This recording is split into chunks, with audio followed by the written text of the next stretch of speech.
This was news that broke everybody's attention. Shocking. It was attached to Shedeur Sanders, the rookie quarterback for the Cleveland Browns. He is going to the Pro Bowl, and it has pissed off everybody because anything related to Shedeur Sanders that is positive angers a lot of people. The question that everyone's asking is, does he deserve to go? Those that were previously announced as the AFC quarterbacks were Drake May, can't go because he's going to the Super Bowl. Justin Herbert, if he decides to go, I'm sure that he will. Josh Allen, you didn't track that one. Josh Allen, obviously would end up going. So there is one spot here. Bo Nix is hurt. Patrick Mahomes is hurt. Daniel Jones is also hurt. The three guys that justifiably we maybe could bring into the discussion: CJ Stroud was hurt for most of the year and had an season. Trevor Lawrence is surprising. He should be there. Lamar was hurt most of the year, so he's probably not going to get it as well. I am not upset by this, and I frankly don't care because the Pro Bowl is a popularity vote. It is a popularity contest. This is not the All-Pro team. This is not recognition of who the best players are at their positions. This is based on fan voting. You mean to tell me that you're shocked that a player with his own fan base, he is one of the few players in the NFL that has just his own dedicated fan base that would follow him wherever he went. You're telling me that you're shocked that he ended up sneaking his way into the Pro Bowl roster because of a vote where the public can weigh in on it?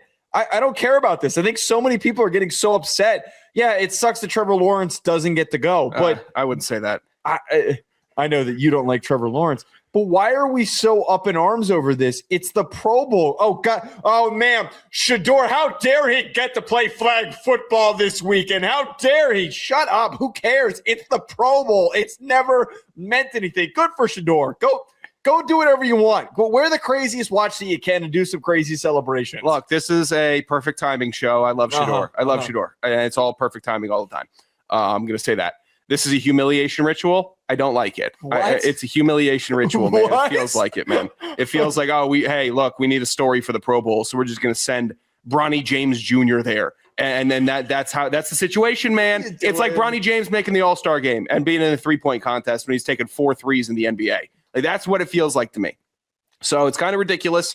The Pro Bowl is a joke. We all know that. They're playing dodgeball. They're kind of just half-heartedly jogging around. It's fine. When I first saw this, my first question was, is Vince McMahon still alive? And is Vince McMahon working with the NFL behind closed doors? Because this is some WWE storyline stuff where nothing adds up. And it's literally popularity TV factory. Mm-hmm. This is old school TV tricks. And that's what Vince McMahon was great at. And I felt like this is some pro wrestling nonsense. And I try to keep football and pro wrestling pretty separated, especially with just how they work it up and how it's fake and versus not fake. Additionally, if Kevin Stefanski was coaching Michael Penix Jr. this past year, would Michael have been a Pro Bowler? Could we have seen Michael Penix be a Pro Bowler because he had a better completion percentage than Shedeur Sanders? He had 500 more yards. He had 2 more touchdowns and 7 less interceptions. How come Michael's not in the Pro Bowl? How come we can't get him there? Because Michael Penix wasn't very good this year. What are you talking about? He had a 3-to-1 interception ratio. He didn't play the whole season, obviously. And he threw for 2,000 yards. He was doing good. I was happy with Michael's performance. I actually don't like Shedeur Sanders getting in over Michael. He doesn't. Okay, he's in the NFC. So that's already that's already capped. Shedeur is basically in the XFL, man. He doesn't have that motion that Shedeur Sanders has. That's true. And also, I'm tracking here. I'm understanding. You are now the biggest Kevin Stefanski fan on the planet because he was who the Atlanta Falcons hired as their head coach, you being a Falcons fan. So now he turned Shedeur into a Pro Bowler. Using this as an opportunity to take a dig at Shedeur Sanders. I get it. Now you can't. No. Do not. No. This is perfect timing. Perfect timing. You just crapped all over him. No, I didn't. You love Kevin Stefanski. I love Michael Penix and everybody knows Kevin Stefanski had it out for Shedeur. Okay. And now I'm being a little bit. Also, let me be clear about this. I'm being a little bit pandering, but I'm mostly just joking with you. I don't. You have to name an AFC quarterback that is justified to go over him. Who were you going to send? Tua?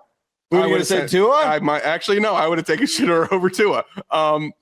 Here's what I don't like: is that Kevin Stefanski right now, he's bringing a lot of this Cleveland BS to Atlanta. We got our own stuff. We got Atlanta problems. He's picking. He's got him and Baker are arguing. He's got the Shedeur stuff happening. It's just not a good look. We don't need Cleveland Browns issues when we already have a billion Atlanta Falcons issues. We have so much to fix, and this guy's bringing a bunch of stink with him. I adopted a dog at the pound, and it smelled fine. But guess what? The dog still smells like the pound. Did the dog have lice? What happened? Did they spray the dog with odorant before he came home? Because I can't get the stink off of him, and all I want to do is become best friends with the dog. Is odorant? Is that your way of hold on? Is that what you're saying? Removing the D from deodorant? Yeah, it's just the Monster Inc. drop. Hey, you got any odorant? Oh, I forgot. How do you? What that line of all things to? It's an incredibly well written movie. Okay, to get back to Shedeur before we move on to Mike McDaniel, I think the way that you were framing this, if the intention was a way to build a little bit of buzz and get people talking about it, if there was some voting movement and some adjustments to be had. No one cares if Trevor Lawrence goes. I will actually maybe tune in to see what Shedeur does during the. Let him start the whole thing. I don't need to see Josh Allen. Sit your ass down. Get Josh Allen a beer. Let him just sit there. He doesn't need to play. I want to see Shedeur play the whole game. Like in all seriousness, I'm not trying to be obnoxious when I say that. It is far more compelling for a guy like Shedeur to be out there because I think that no matter what he does, will generate more buzz than the same familiar faces that are out there goofing around. You know what we should do? Why don't we do Rising Stars versus whatever? That would be fun. That would be fun. They're competitive enough. And also NFL players, if you didn't know this, they talk a little bit. And young NFL players certainly talk. Yeah. So if you were to actually have the young guys versus like the vets, I think we could actually get hitting back in the Pro Bowl. I really do. I think it could be competitive because imagine being the vets and losing to the old guys in the offseason. Imagine that you couldn't have it. Like maybe this whole we need to bring the Pro Bowl back and have all these $100 million men go 100% at each other. No. You need about 20 guys that are well respected in the league to go out there and play a game at 90% speed, and then you have about 30 guys that are younger and they're still chipping teeth in the league, and then they get to go out there and they really get to try to perform and put on. And they're like, oh hey, I'm coming. I'm not talking like the whole first round draft class. I'm just talking the guy, you would have Cam Ward out there. You'd have Shedeur Sanders out there. You'd have Chime DK from freaking Tennessee out there. You could bring these young guys to play. Jaden Higgins would come. What's he doing there? Is he handing out waters? Okay. Now you're just being hurtful. I wouldn't want him to hurt him. He had the best year out of any of the rookie quarterbacks this year. Is he going to win Offensive Rookie of the Year? Probably not because they're going to give it to Tedero and McMillan. How come they're talking about not giving James Pierce Jr. Defensive Rookie of the Year? That's been because Abdul Carter had a better year. No, he didn't. He had a better year. Did he have 10.5 sacks? He had more pressures. That's what I'm talking. That's exactly what I'm talking about. You just closed the ring. You just closed the ring for me, buddy. That's exactly what I needed to hear.